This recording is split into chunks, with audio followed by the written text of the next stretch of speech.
Alexa, tell me about the bus industry. Let me think about that. Do you mean the privately owned passenger carrier industry, or the publicly funded transit systems? Alexa, private passenger carriers. The private passenger carrier industry, or motor coach industry, as it is commonly known, is currently being significantly impacted by the COVID-19 situation in the United States. Social distancing objectives and shelter-in-place orders have resulted in over 95% of all privately owned buses being parked, and most of the 98,500 employees being laid off or furloughed. Alexa, are they getting help from the government? Although the motor coach industry was listed by the U.S. Department of Homeland Security as critical infrastructure, there has been very little done to specifically address the needs of the industry. The motor coach industry was given the same access to the government aid programs such as the Payroll Protection Plan and the Economic Injury Disaster Loan Program as the millions of other businesses that have been affected. Alexa, how do you define critical infrastructure?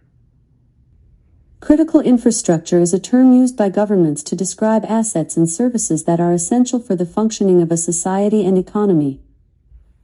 Alexa, why is the motor coach industry considered critical infrastructure? The motor coach industry in the United States provides nearly 600 million passenger trips per year, second only to the airline industry.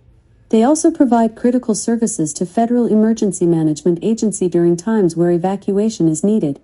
They are the sole provider of the United States Armed Services domestic troop movements.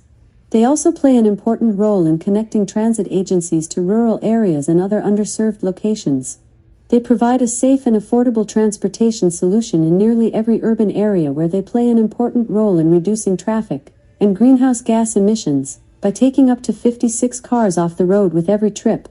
Most notably, they do all of this with nearly no federal funding.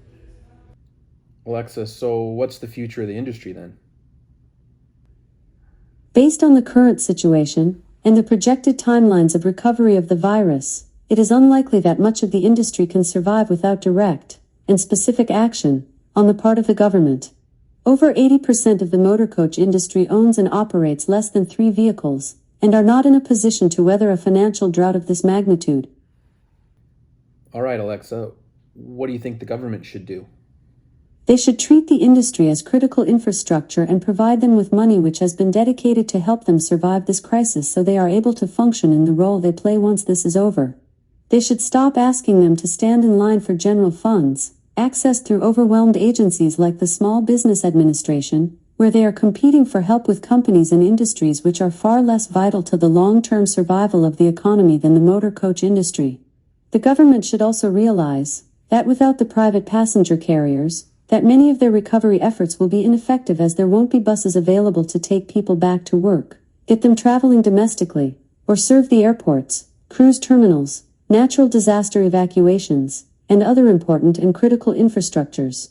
They should also add representation from the bus industries to the Transportation Great American Economic Revival Group that was announced on April 14, 2020.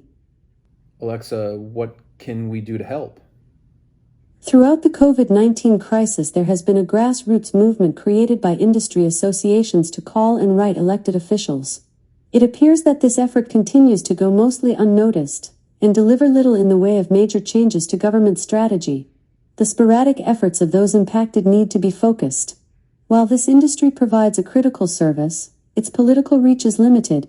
Stakeholders must do a better job of not only being heard directly by their representatives but in engaging those nearly 600 million passengers who would be affected by a catastrophic failure of the private transportation sector in America.